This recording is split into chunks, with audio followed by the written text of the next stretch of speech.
Hello everyone and welcome to Rainbow Mountain Preserve. It's in northern Alabama. It's kind of a gloomy day out here today, but I had to get out and stretch my legs. Had my camera with me, so I figured I'd do a short video.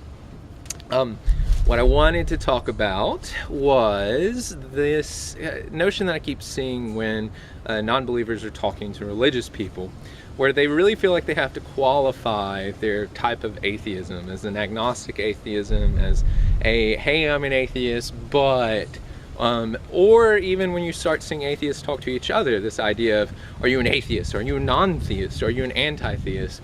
And I may be taking a stance that's kind of counter to what a majority of the community might take, but to me, in some sense, all of this quibble is a bit unnecessary, if not ridiculous.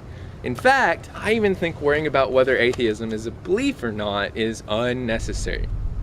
Now, to show you just how intense this discussion or how tedious this discussion can get, I figured I'd pull up a few Wikipedia pages, and there's a whole bunch talking about this. So let's look at those real quick. First off, atheism. Now, a lot of YouTubers and a lot of people, when they're talking about their atheism, tend to qualify atheism as just a lack of belief in God, not necessarily a, I know there is no God for sure, no way, hands down. But if you look at the Wikipedia article, and I like Wikipedia because I think it provides somewhat of a social consensus of definitions, you'll see that there is no actual definite definition of atheism. In fact, if you scroll down, you can see that there are terms such as strong atheism, weak atheism, positive atheism, negative atheism.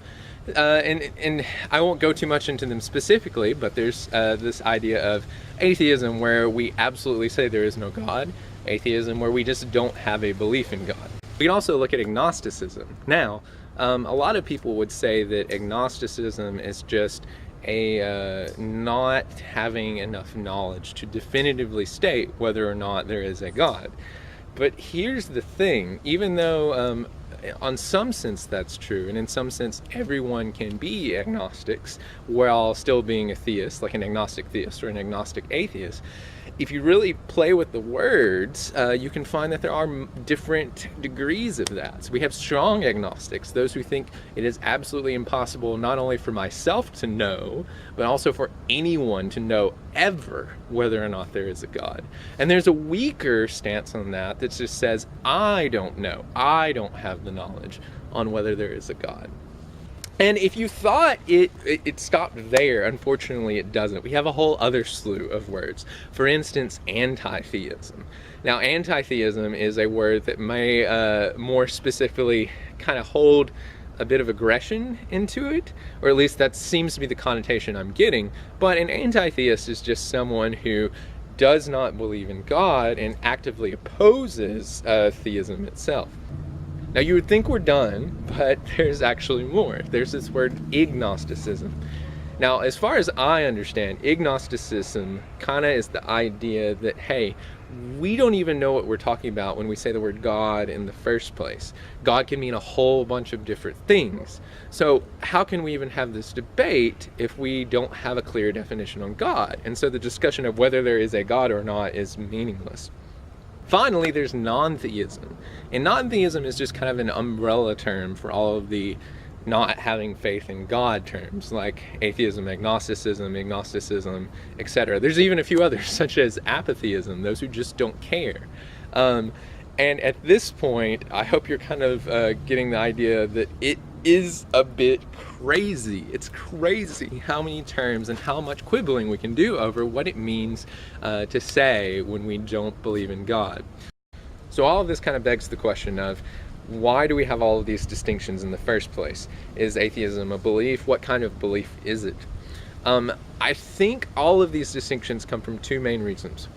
The first one, I think, is trying to soft pedal our ideas to the religious. You know, atheism can be a very strong stance, and so when a religious person hears it, it comes across very harshly. But if you're just an agnostic atheist, then, you know, you don't necessarily know there's not a God, and so that room for doubt makes you easier to hear. But I'm not really sure we should worry about this. I think it's okay to say there is no God, just like we say there is no unicorns. Now, surely, yes, if we were presented with a living, breathing unicorn here, we would change our minds and say, yes, unicorns exist. But the English language, when we use the word no, does not mean no so exclusively like that. It's okay to say there is no God. And I don't think we have to qualify to soft pedal our ideas to state that. So the second reason, I think, is this idea of the burden of proof. The burden of proof is that it is on the religious person to prove that there is a God, not on the non-believer to prove that there isn't. And this is logically airtight because the believer is the person who's positing something extra, and the non-believer is just looking at the world as it is and accepting what we have and what we do know. But I don't think it's necessary to really indulge this argument. And I think it's okay to qualify atheism as a belief and not have to worry about fighting so strongly that it's not. And one reason it does take on the attributes of a belief is societal connotations. You know, in America, an overwhelming amount of the population is religious and predominantly Christian. So if you are the strayer, the one on the side, and you hold a completely contradictory view, you hold that view actively, and you do things like, for instance, what I'm doing, I'm making videos or trying to convince other people of your stance. In many ways, that does take on attributes of a belief. And I think saying that atheism is not a belief is going to completely confuse the religious person you're talking to. It sure as heck is going to look like a belief to them. So to me, the best way to deal with that burden of proof thing is to kind of flip it over in a way that the religious person can view it from their own perspective. For instance, as a Christian, how do you feel about proving or disproving the idea of Allah? Do you feel like you need to prove Allah doesn't exist? As a Muslim, do you feel like you need to disprove the Christian's God? Do you feel like you need to disprove Buddha? Do you feel like you need to disprove some Chinese folklore's ancestor spirit or something like that? And I think that strays from an unnecessary discussion on whether or not atheism is a belief. Now, I'm not saying objectively that atheism is, but I'm just saying I think that whole worry is unnecessary. Now, maybe for formal debates, for someone who is actually skilled in formal logic, you might need to worry about that. But most everyday citizens, most everyday religious people probably haven't really worried about formal logic and where formally the burden of proof lies. So make it more about experience. I think that keeps us from having to worry about such terminology as much. Anyways, these are just my ideas, and I know I probably run contrary to what a lot of people think. So you guys tell me what you think in the comments.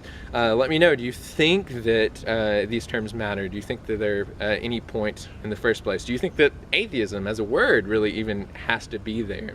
Let me know what you think, and it's starting to rain, so I need to get it going. See you later.